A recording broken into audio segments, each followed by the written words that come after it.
So let's get on to the main topic area of pain. Do many of you know much about pain pathway, things like, yes, some of you? Okay, so I may be telling some of you things you already know, but bear with me with that. So, the trouble with pain. I'm sure all of you have experienced pain in one way or another. Whether it's been something that was quite fleeting, or something due to an illness, or something maybe more chronic. And what I want to say at the beginning of this presentation is that everybody's pain is completely different. And I'm not saying for 1 minute that any of these ideas that I talk to you about today are going to definitely work or are right for everyone. This is something that I have found can be useful if somebody is in the right place to engage with it. And it's been useful for me on a personal level as well. So I just want to be clear on that I'm not in any way saying this is the problem solver and this is right for everybody's pain, because all pain is so different. So the main issue with pain is that quite often it's invisible. Nobody can really see it's there. And this is what makes it so very difficult. There's a huge emotional side to it, and people feel that they're not seen for what they're going through.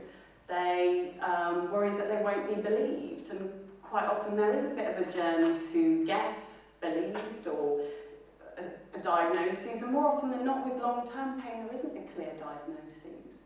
And we're in a system where we feel we need that. We feel we need that to move forward. So the emotional side is extremely draining and overwhelming. We want to know what it is. We want to know how long it's going to last for. We want to know the impact on the future. And a lot of the time, we can't know any of these things. So this can develop into, feeling quite helpless, frustrated, angry. There's a whole range of emotions that will come up when you're experiencing pain, short or long term. And one of the ideas is that to overcome a lot of the trouble with pain is to reach acceptance. And I think if you say that to someone with long-term pain, they're going to have quite a bad reaction. What is acceptance? And so, yes, being able to be with something as it is how I would describe the acceptance of pain, is, an ideal place to get to and may encourage it to be more manageable. But we need to get to that place almost going round it, not directly asking or suggesting that someone reach acceptance. So we're going to look at some ways that we might do that. So let's start at the beginning. I just love this picture, so I have to show it. This is, where we started off. Boy fire, Descartes, this is pain, very simplistic, stimulus response, straight up the spinal cord and we feel it, job done. Satisfied? Not really, as much as I love that picture. So we've progressed a lot, and pain is very complex, and actually we don't fully understand it. But we can look at some of the theories, some of the studies to gain a bit of an understanding as to why mindfulness and meditation might be useful. So the pain pathway by Melzack and Wall, anybody heard of these guys? Yes. So this idea that there is a gating system, and it's always written as hypothetical, but there's this gating system in the spinal cord. And what will happen is the small fibre activity, which is the painful activity, will travel up spinal cord through the gating system and then be assessed by the brain as to, how painful it is, and then we feel it. What the gate control theory says is that if there is large fibre activity at the same time passing through that gating, hypothetical gating system area of complexity, that it will change the experience because the large fibres will take over and the pain will be felt less. So, small fibres, they're the pain receptors. Large fibres are the other things that are going on. So that could be anything from massage. You know, why, when you fell over, did your mother, father, auntie, uncle, friend rub your knee afterwards? Because that rubbing sensation is part of the large fibre group. It gets to your brain quicker than the small fibres. So it could be massage, distraction, feeling cared for, medication, meditation. Anything that is going to encourage these large fibres is going to help. And the descending pathways also are involved in that analysis of pain and how it's going to be felt. So if we're having positive thoughts or feeling cared for or compassionate thoughts, it's also going to interact in the way that the pain is then interpreted. So there is plenty of food for thought there. So let's have a look at this idea of, you know, what's going on at the same time as a pain stimulus. So there's relationships between lots of things that is going on when we experience pain. So first of all, we go through an appraisal stage where we start to try to understand and connect with what's going on. So we try to diagnose, perhaps go on Google. Anybody do that? Don't. Look it up, ask people, or another good one, just go into denial. So anyway, there's this process of appraisal that we go through to try to understand the pain. Now this, in itself, will have an impact on how we process the pain, especially Google, I know.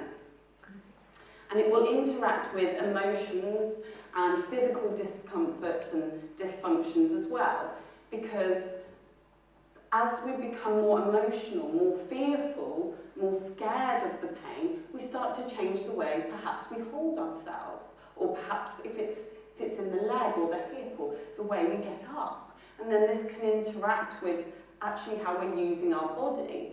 And therefore we're experiencing some sort of secondary pain, because then the back starts to take it on because we're not used. Do you see what I mean? There's this cycle. There's this cycle that can happen, and it's really important early on with pain that we educate people on the psychological side, not making people feel like it's not real. That's really important. It's real. You feel pain, it is real. That's it. But there is a psychological component which you can gain some control over to make it more manageable. So closing the gate. This is what we're looking at, and this is the best way to explain it to anyone about the idea of engaging with mindfulness and meditation for particularly long-term pain. You know, what are the ways that, you know, we can close this gate? Now, one other thing that I want to talk to you about in terms of the complexity of pain is that there are other parts to it as well. So every single day, I'm interpreting things that happen, things that people say to me, the way somebody, you know, holds themselves around me, what I hear on the news, which I try not to listen to anymore, what my next door neighbour says as they walk past, you know, what my children do, how my husband looks as he walks in. You know, all of these things we're interacting with, aren't we, constantly, and we're taking them in at some level. Now, some of these experiences, for whatever reason, rightly, wrongly, or because they should or shouldn't, it doesn't really matter, alert the fight or flight regions of our brain. So this is the amygdala. And once this fight or flight starts, the hippocampus and the frontal areas start to try to process why we've gone into panic mode. What is it? You know, why has the amygdala been triggered? Why are we so scared suddenly about this particular experience? And quite often, this can trigger something like a headache, or a little bit of numbness, or a bit of back pain, or maybe some digestive issues. I mean, the list is endless. These are just some ideas. And I know, for one, that if I've been, as I have recently, in a really difficult meeting at work that's gone on for a few hours, I might get a headache. One, because of the stress that I feel because I'm not able perhaps to say what I want to say, and also because it's just a bit much. So our brain will process, you know, this fight or flight, this fear, this stress, and we'll try to make sense of it, and it might well be a headache. And what can happen sometimes is that the nervous system learns this association, and so it becomes a little bit too automatic. So perhaps the next time I experience a little bit of stress, my head starts to hurt again. And so I have to become quite aware of that this association, this cycle could begin. So this is another element of pain as well. So it's just being aware of, you know, how adaptive our brain is. Now, if it is this adaptive to cause this trouble, then surely it is also this adaptive to get out of it as well. Okay? And this is why mindfulness meditation is so useful. So meditation and pain, they both fall into quite a similar box. They will both, as you well know, affect the sensory, the cognitive and the affective dimensions of our experience. So our senses, meditation generally enhances our senses, doesn't it? How we're experiencing things, how we view the world, the appreciation we have for the good things, the beautiful things, the things we enjoy. We start to embody it, we start to be with it. And also, pain, unfortunately, has that experience as well, because it kind of turns those things off. So we've got two ends of the spectrum here. Cognitive, so our thoughts. As we've discussed, pain can have a very destructive impact on our thoughts. And also, meditation and mindfulness can have a very positive, enhancing impact on our thoughts. The affective dimensions of our subjective experience. So how we start to react emotionally to things. Again, pain and meditation have huge impacts on that. One of the things that I think comes to mind first of all, after we've been meditating for some time, we no longer are immediate into reacting, are we, to something? There's a pause and a space, and generally we find that we're a little bit more responsive to how things are. And again, this is helpful when pain does start, rather than going straight to the fight or flight response, panic, Google. We can actually pause and breathe, and I'm going to take you through some of those things shortly. So just to touch on some of the research, there's so much, as you know now, that 8-week courses reduce the fight or flight, the stress response. And it can be seen looking at particular pieces of research that have looked at the impact on the brain, that actually, yes, after the 8-week course, there is a change in the processing and less immediate response to the amygdala. So this then will help regulate our emotion, our awareness, concentration, and then subsequently will readdress the way we respond to things such as stress and pain. And then that will impact on our blood pressure, heart rate, and immune system. So it's all good.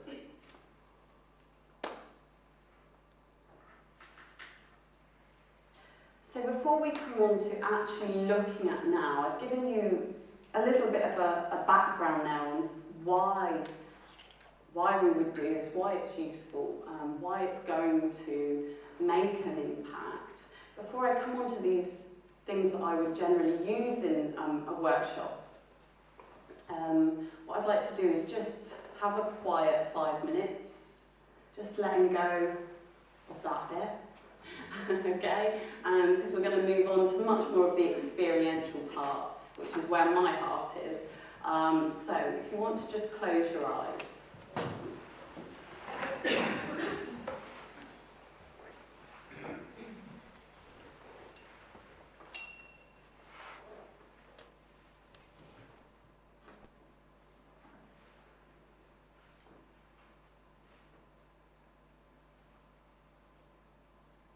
So just becoming aware of being sat here, your feet on the floor. And perhaps just check in with how you are feeling, perhaps a little tired, and perhaps rested. And just notice.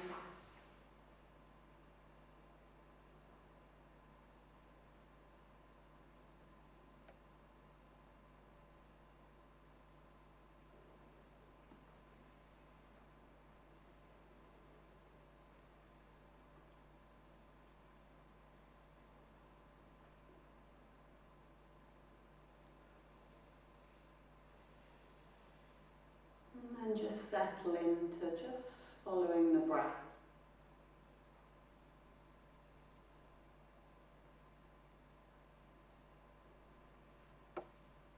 Taking that breath in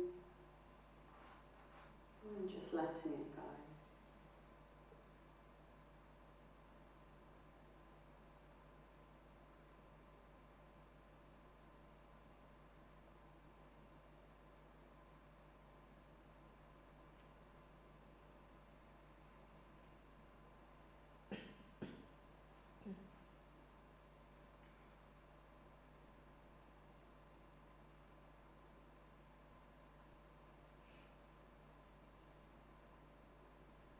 Just gently scanning through your body, just noticing any areas that you get pulled to, maybe you're holding, just give them a little attention, not trying to change it, just noticing.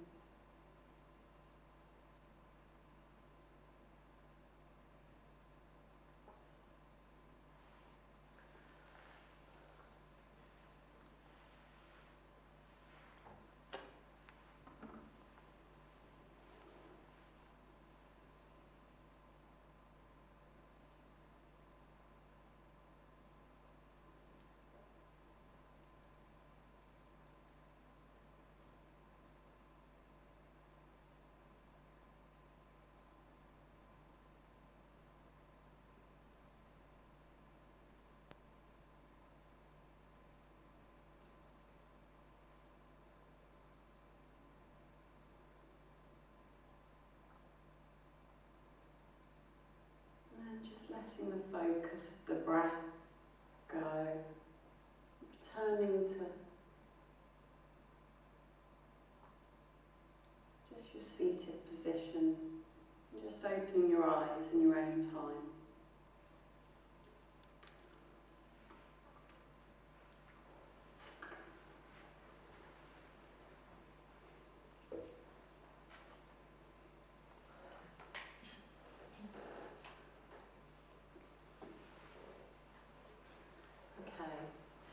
So I'm going to start to talk through some of the things that can be really useful for changing the experience of pain or changing the relationship with pain. I'm not saying that it's going to cure it, it might do. I have seen, some really amazing changes for people in some of the groups. But just changing the relationship to it can be life-changing in itself. So these would be the typical things that you would want to take a person through, or even for yourselves when you go through particularly difficult times with pain or any other sort of poor health. Okay, so there is another meditation that I'll take you through shortly, but let's just have a look at some of the ideas that we'd want to use. The 2 daggers, is everyone aware of this principle? Another one would be analysis versus sensing. This would be a huge part of working with changing that relationship to the pain. Turning towards difficult thoughts and sensations. Compassionate practices. And of course gratitude, and how these all fit together. So the two daggers, and it falls under this idea of striving versus acceptance. And how do we feel when we're striving to overcome something? Generally quite exhausted by it. Whereas when we're at a point of just being with it, it is what it is, it can feel a little bit easier. We want to always be motivated, of course, to move forward with whatever we need to, but being at a point where we can just be with things as they are makes them a lot easier, as we know. So the two daggers, the secondary suffering, and this is where we'd want to address the thoughts that we have. So if I start to get a pain, I might, take it to the extreme of really worrying about it and thinking, when's it going to end and what does this mean for me? And of course, in terms of the gate control theory and the way that we process pain, this is enhancing the impact and the amount that my brain processes it. So it's therefore making the pain bigger. I feel it more, it's more enhanced. So this secondary suffering is what we're moving away from. So how would we do that? Well, we'd start, and this is why it's important somebody is ready, to actually just sit with the sensations themselves and feel them for what they are. So we're retraining the brain, as it were, to just feel it for what it is, without going into the dialogue of what does this mean for me and how long will this last, because that's where the suffering is. It's our thoughts, it's our processing of this difficulty. So if we can reduce that a little bit by sitting with the sensations themselves and almost retraining the brain to actually just feel it and not to create so much of a story about it. Does that make sense? And there's this idea that what we resist persists. So if we resist actually noticing it and feeling it for what it is, it generally builds. I remember asking this really lovely guy in a group I was taking for this, and I said, what happens if a baby cries and you ignore the baby? And he said, it stops. I said, I don't think you've had a baby. And actually, no, the baby generally gets louder and louder and louder. And, the metaphor really is that sometimes the pain just needs to be felt. Sometimes we just need to feel it for what it is and notice it. And there's so much fear around doing that. And I'm not saying it's right every time, but sometimes it is right. And just doing that can reduce some of this secondary suffering, and the brain starts to see it for what it is. Some pain, some discomfort. So really support people to be able to move to this idea of being able to do this when they feel that they're in a space that they can do. So this is also what would really help, and I found help move towards acceptance of pain or uncomfortable sensations, because you start to feel them for what they are, with less of that story attached. So a typical exercise really would be going into meditation and going to a place in the body that is okay to go to, that there's some tension. So just now I've got a little bit between my shoulder blades, so I'd go there and I'd feel into it and explore it and take that sort of sense of curiosity. It travels down my back a little bit. Oh, and now it moves out. And just feeling it for what it is, not trying to attach why it might be there, Chitak texting me early in the morning with panic, or, not attaching it to anything. I'm just being with it as it is. It's a little, I'm only joking, he doesn't cause me any trouble, I cause him. Just feeling it for what it is. It's pain in my shoulder blades. And sometimes things just want to be felt, don't they?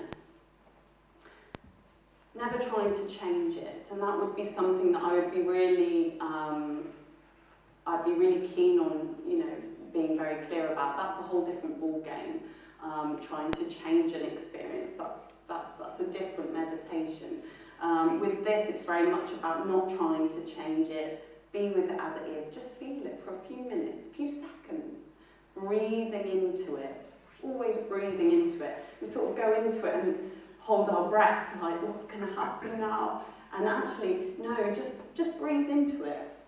Once you start directing your breath to that area, it can be really quite releasing of a lot of the tension that's been held there. So acceptance is not a resignation of your fate. When we talk about acceptance, it can upset people, and it's an acceptance of the unacceptable, if you like, and that can make it a little bit easier to digest. So it's just letting things be seen, felt, and just having less of a struggle with them, really, being with them as they are. So a few useful things that we would talk about in this instance is the weather of your mind. So taking people into a really gentle meditation and just asking them to have a look at the weather. What is the weather like? Oh, there's a rainbow, there's a bit of sun, but in the distance there's a few clouds. And sometimes just seeing things in that way is enough to just settle you down. You don't always have to have that dialogue about how you're feeling, because that can quite often tie you up in knots. And another good one is when we're working towards being able to be with things as they are a little bit more, is this idea of the cat in the sun. And I know some of you that I've taught in the past will have heard me talk about this. Has anyone got a cat? Yeah. And they absolutely love the sun, don't they? They stretch out. Nothing happier than just stretching out in that sun and just really feeling it. They take it in, don't they? And dog comes along, happy, carefree dog, and sniffs cat. What does cat do? Absolutely. Claws out, fur up, tail, horror. The dog's like, blimey. Carries on. What does the cat do? Find a little spot. Goes back, lies down, bathes in the sun. The cat doesn't then walk around going, is it because I'm black and white? Or, is it because one of my ears was backed? Is that why the dog picked on? And this is what, this dialogue, this is what causes us the trouble. So it's just letting people be aware of that, really. Just, that dog was annoying, end of. Okay, so another really helpful thing that you can use with pain is this idea of analysis versus sensing. So, we can't analyse things and bring in all this dialogue when we're just sensing into it and feeling it, can we? It's really hard to do. If you're just feeling something, it's really hard to actually analyse it and try to bring in, some sort of story or thought. And have any of you practiced choiceless awareness? No? Okay. So again, a beautiful meditation to do for absolutely everybody. And the process of choiceless awareness allows us to tap into that sensing mode rather than that analysis. And what we would do is go into that quiet space. Now, instead of just following the breath, we're going to start to notice absolutely everything. So, I hear the rustle of paper, and then an emotion arises, and then I feel a little twitch in my shoulder, and then there's the sound of someone walking past, and then there's the hum of the electrics. So we're just going with whatever's presented, not clinging to anything, not grasping it, not trying to, stay with things. And again, this is another really useful meditation that just helps our brains to start to process things and let them go instead of clinging. So choiceless awareness, really, really lovely practice.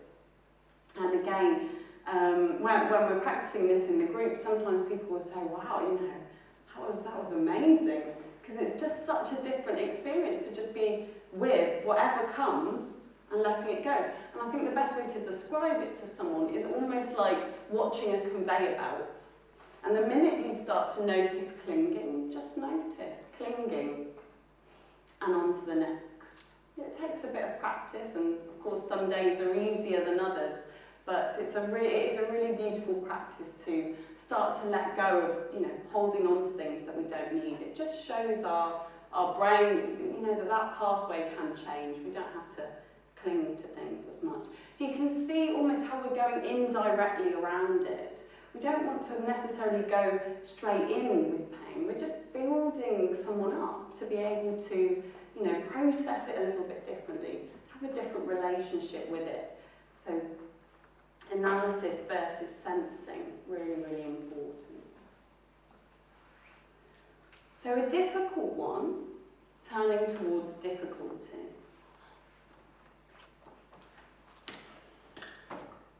So again, this would be very much about going inward and meeting the pain. And it's different for everybody how they would do this. So it's looking inward at the particular area that is painful, that we feel able to do. So feeling those raw sensations, breathing into it, and bringing that curiosity, and of course that kindness, that compassion, because that's what is such a game changer. And always coming back to the breath when it gets too much, or when the analysis starts. And it's this process that again is just changing those pathways. Instead of being straight to, you know, pain, these pathways start to just gently pull it apart. Gently just feeling it for what it is. And this is a really, really important point as well, to start meeting any emotions that are in the pain. So as you would go inward when you felt confident and safe enough, you would start to just meet those emotions as well, and be with them and feel them for what they are as well. We hold so much away because, well, we're so busy. One, haven't got time to feel a lot of the time, and two, because it's quite scary. You know, it's a bit of Pandora's box sometimes. You know, what are we going to feel? But just gently doing that, again, it uncouples this kind of pain and emotional response, just feeling it.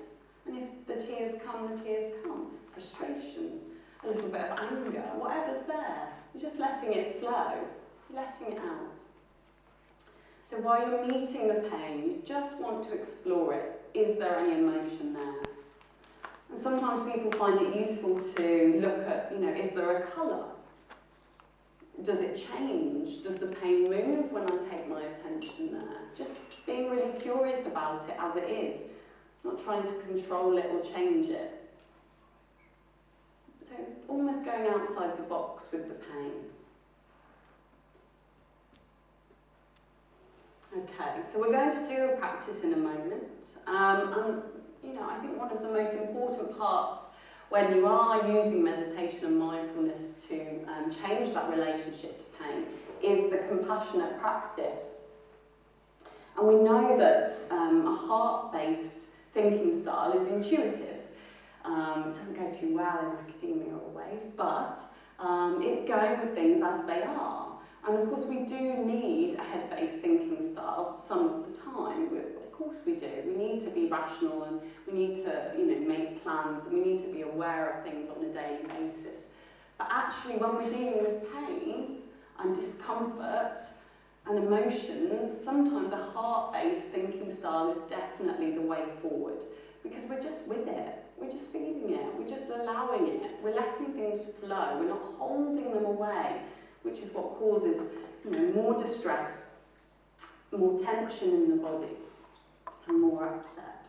So I'm going to take you through one of the compassion practices that we would use typically now, just to give you an idea of it. Now normally this would go on for, if you're working with someone in this way, for about 30 minutes. Of course I'm not going to do that today, and I can tell you're all quite tired at this point, so I'm going to keep it fairly snappy. But I want you to just get a sense of it, so that you know how it would flow. Okay, so if you close your eyes, and again, just get comfortable.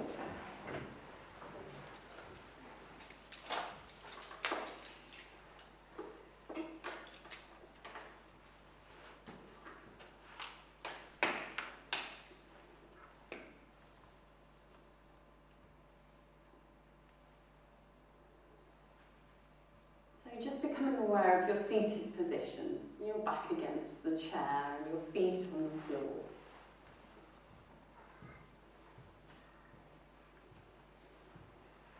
We're going to take our attention to the heart area now. So what do you feel when you take your attention to the heart area? Can you feel into the heart? Perhaps it's something quite physical that you feel, or maybe more emotional, or just a sense or a picture. It doesn't matter. I just want you to get a sense, feel into the heart area. Just tapping into that heart-based thinking style. Just being with that area.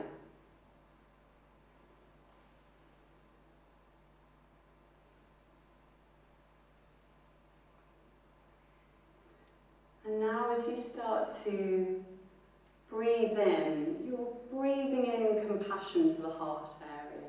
So you start to imagine yourself just breathing that compassion in, filling the heart, expanding out to the whole body. Breathing in that compassion, filling the heart, expanding out to the whole body. And as you breathe out, that compassion goes out to everybody around you.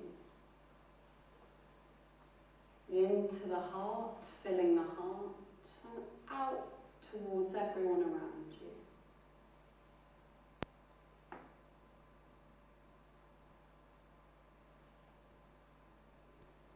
For just a few moments of just following that, breathing into the heart. Taking in compassion, feeling kindness towards yourself, and then breathing out kindness to those around you.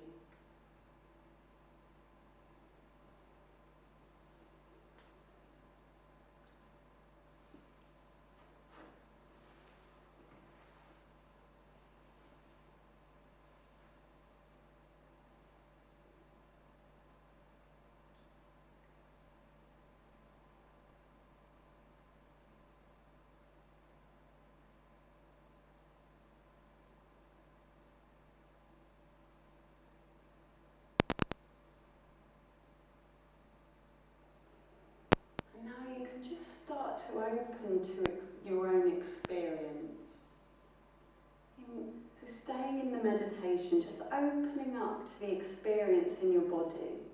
So is there anywhere where you feel some fatigue?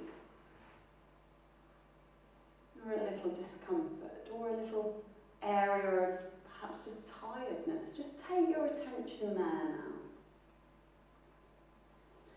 And just holding that attitude that you had as you breathed in compassion and breathed out compassion. Just feel into this area.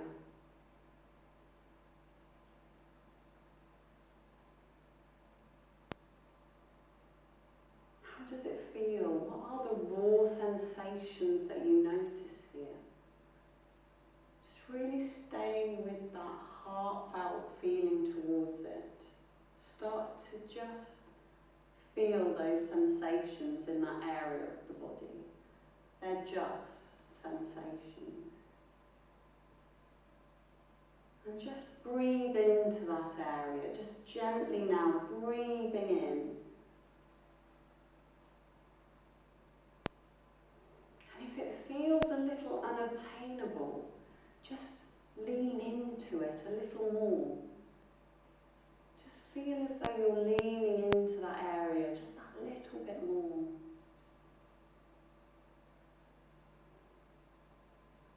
So we're not trying to change it.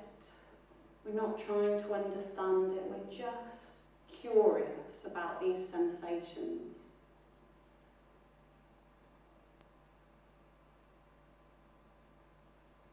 So for a few moments, just breathing into this area with that heartfelt compassion. Noticing the sensations just as they are.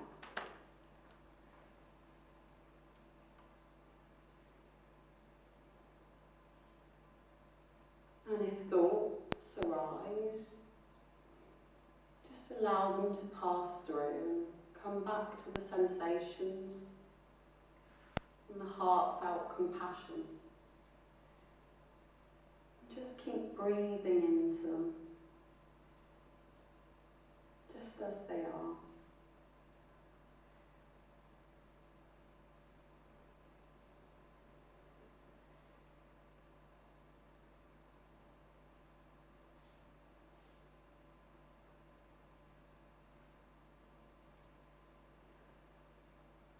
Just gently start to let that focus go.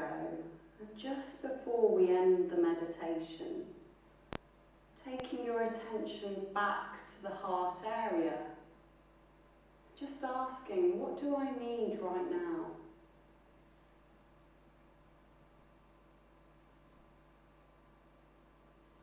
And then opening your eyes in your own time.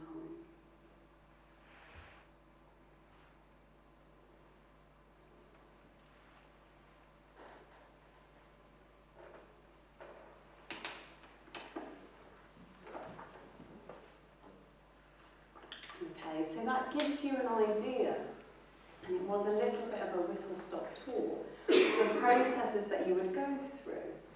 And you can take someone into quite a deep, relaxed state while they're feeling the raw sensations, believe it or not, because you're working in that intuitive way rather than trying to analyse or understand. So the compassionate practice is probably the most important part of changing the relationship to pain.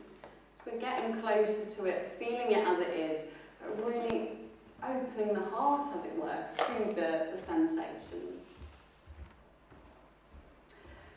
So we're working towards kindness with pain, always being kind, never doing too much with the meditation, only going where it feels okay.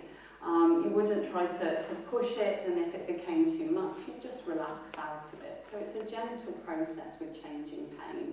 And it is, it is daily work, really, even if it's just 5 or 10 minutes. But to change those pathways, if you like, or to change the way we're experiencing pain, it's something that, with kindness, we want to do regularly because it just becomes more natural.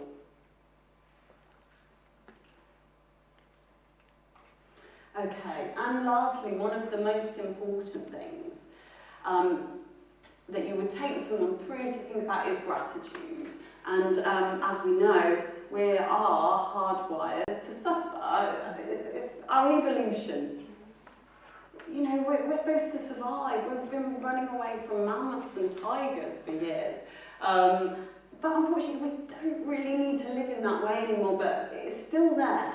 The old brain is still there. Yes, there's a lot of new brain, huge changes, but it's still there. And we have this kind of, I can't remember who said it, so I feel awful not quoting him, but I read this, and it's this idea that we have Velcro for negative experiences and Teflon for good ones. We just stick it right on there, don't we, when something horrible, I do it. All of this that I'm telling you now, I'm no different. I struggle just as much, and I'm just as bad at it some days. But, we pop it on and wear it proudly. I had this bad experience. And it's just, unfortunately, it's part of, being human. We are on the planet of emotions, aren't we? So we want to just try to loosen that a little bit. Nature is concerned that we survive, of course. So that's why we sort of have this way about us that We store negative experiences because we want to survive, we want to overcome things.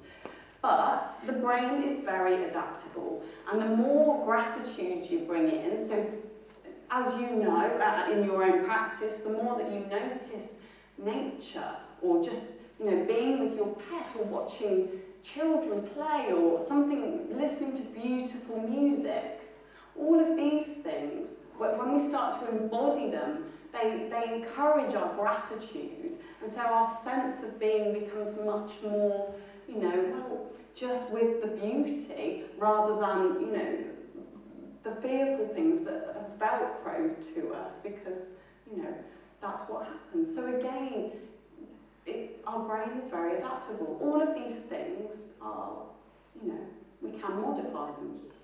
So it's starting to embody lovely experiences, writing a gratitude journal, putting things you're grateful for in a jar and opening it at the end of the year, one each day, the next. Anything like this that's going to work is really important, because again, it's strengthening that system which counteracts the negativity and the fear, which again, as we know, interacts with the way we're experiencing and processing the pain. So there's plenty of research on, if you want to read up more, there's some references here for you on why it's so useful for things like the anticipation and perception of pain. Long-term meditators have reported lower ratings of pain intensity, pain unpleasantness, or a threshold of pain perception. And it is because of these sort of activities that I've taken you through, because the brain has started to process it a little bit differently. So there's improvements in attention and cognitive reappraisal, so the way that we think about it, the way that we ruminate about it. Lower pain sensitivity is accompanied by greater activation of pain processing regions and reduced activity in areas associated with emotional response. So what's happening is, as the meditation starts to become stronger and those pathways are strengthened, the pain is felt for what it is, rather than all this other stuff that can really enhance the way that the brain processes it. And the emotional response is reduced. So we tend to respond rather than react to things as they're happening. Okay. I just wanted to mention my two PhD students, if you're interested in them. Claire Dempsey is looking at online support for women with pelvic pain, and what she's actually doing is designing an online program for women with something like endometriosis or other types of pelvic pain, so that they can use meditation specifically for that. And then Laura Allen, she's looking at the impact of compassion, compassion-based mindfulness courses on the heart. And she's looking at not only in terms of the physical heart, but also our compassionate nature and how we embody things and how we go through life with a more heart-based thinking style. So, I just want to conclude with this really. What meditation and mindfulness does when we're thinking about pain and changing that relationship is that it starts to help us to trust our own ability to heal, to be with things as they are, to change the way we're processing it so that it's not as difficult. Of course, there's always going to be difficult days, but with these exercises and these ideas, it can really change that relationship, which makes day-to-day life easier. And lots of changes can start to occur. And the key really is the compassionate practice. That's when the changes really start to happen. Thank you very much.